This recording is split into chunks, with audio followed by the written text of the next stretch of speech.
been a long time coming. C'est nous. A long time coming. Yeah. Inda Paint, Inda Confinement, bonjour. Les jours passent. Et toujours, cette même et éternelle question, que s'est-il passé sur la planète NBA un 22 avril dans les années 2000 ? Et on commence tout de suite avec 5 dates aujourd'hui. On a été gâtés en ce 22 avril. Il y a 20 ans, jour pour jour, le 22 avril 2000, les playoffs commençaient dans la conférence Ouest. Utah défiait les Sonics de Seattle et Karl Malone de Mailman a fait une véritable boucherie dans la peinture du Sonics. Horace Grant et Vin Baker n'ont rien pu faire. Résultat, 50 pions pour commencer cette année de playoffs. De Mailman et toujours de Mailman. 18 sur 32 au shoot, 1 sur 1 à 3 points, 13 sur 14 au lancer. Bref, un match parfait. Shots and run his game total to 22. Meanwhile, Stockton has scored 10 and dished out 9 assists. Jeff Hornacek, after a slow start, has had some big baskets and he's scored 11. Ostertag had a big first half. Shot clock winding down. Jeff Hornacek looks like he's hung in the air, and Karl Malone buries the three-point shot. And then the next time down the floor, great play coming off a screen. Hornacek jumps in the air. 2 defenders jump out, no communication, and you leave a guy who only gets his 40th point of the game. His career playoff high is 44. He's got 40 today, plus 10 rebounds. Make it 42. I think he's tired. On enchaîne tout de suite avec la deuxième date. Et là, on est un peu dans le domaine de l'improbable. Laissez-moi vous raconter l'histoire de Troy Hudson, non drafté en 1997, mais qui en 2003 va se forger un sacré surnom, Laker Killer. Oh, this crowd is unbelievable before the opening tip even. You can just see that both these teams are ready to play. Hudson to Nestorovich. What Hudson did was great. Garnett has his second rebound on the Madsen miss, and here comes Troy Hudson with a nifty move to get 3 for 2.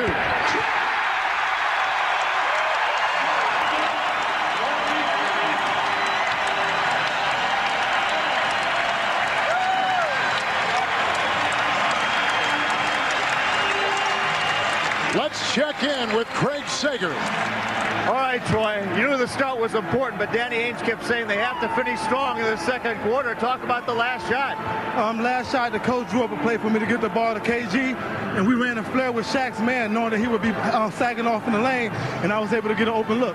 C'est le match 2 de cette série de playoffs. Ils se sont fait taper chez eux à Minneapolis lors de la première partie. Et sur ce deuxième round, c'est pas Kevin Garnett qui va monter au front, non, c'est bien Troy Hudson, et qui va se faire une belle réputation par la suite. C'est son principal fait d'armes en NBA pour ce joueur non drafté. Mais excusez du peu, la ligne de stats, elle est quand même très très belle. 37 points, 9 sur 16, 4 sur 6 à 3 points et surtout 15 sur 16 au lancer franc. Il vous a tout fait sur ce match-là, à l'intérieur, à l'extérieur. Il a lavé le parquet. Ça suffira pas pour venir à bout des Lakers, mais franchement, belle perf, Troy Hudson.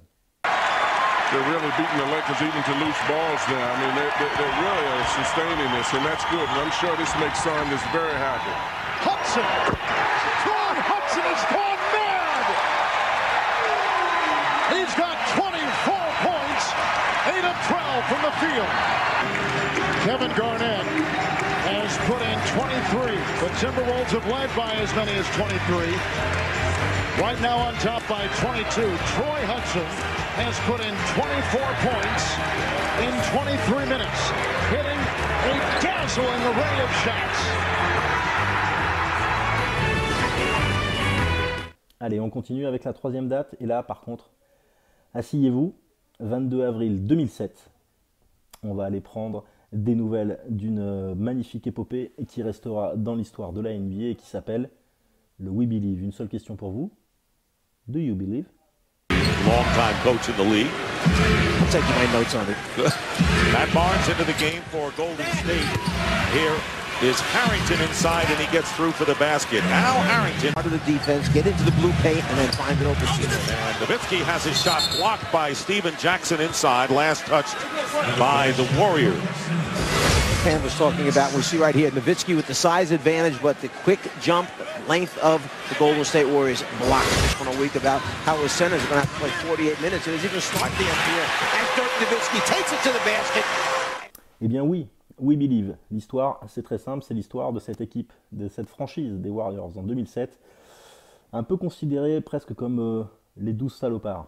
On va dire beaucoup de joueurs revanchards, beaucoup de joueurs qui ont eu soit des problèmes avec des blessures, bref, des joueurs qu'on n'attendait plus. On a dans cette équipe Matt Barnes qui sort un peu de sa baston du côté du Palace. On a du Baron Davis, un joueur talentueux mais souvent blessé.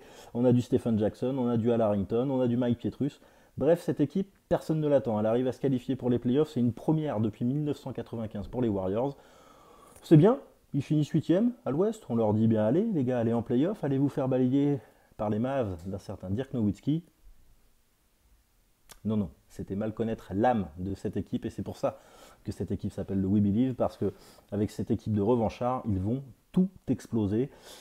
Et le Mavs, premier à l'ouest, va dégager sur ce premier tour et sur ce premier match. Donc on est à Dallas et Baron Davis va rentrer dans la place. Baron Davis va taper très fort, 33 points, 11 sur 20, 14 rebonds, 8 passes décisives, 3 interceptions. Un match complet. Les Mavs ont compris très tôt dans ce match que ça allait être compliqué, avec notamment ce magnifique contre de Stephen Jackson sur Dirk Nowitzki. Et pour le Baron, Baron Davis, c'est en fin de troisième quart-temps qui va prendre feu, avec notamment un buzzer beater juste à la fin du troisième. Bref, c'était annonciateur d'une série qui va pencher du côté de Golden State. Et on en reparlera plus tard parce que forcément dans le We Believe, un peu plus loin dans la série de ces playoffs, il y a des matchs très très intéressants. Rebounds, 4 off the offensive glass. Baron Davis with a fall away. But the Mavericks in this game one are in a fight for their life, at least to this point, the waning moments of the third. Baron Davis with a three.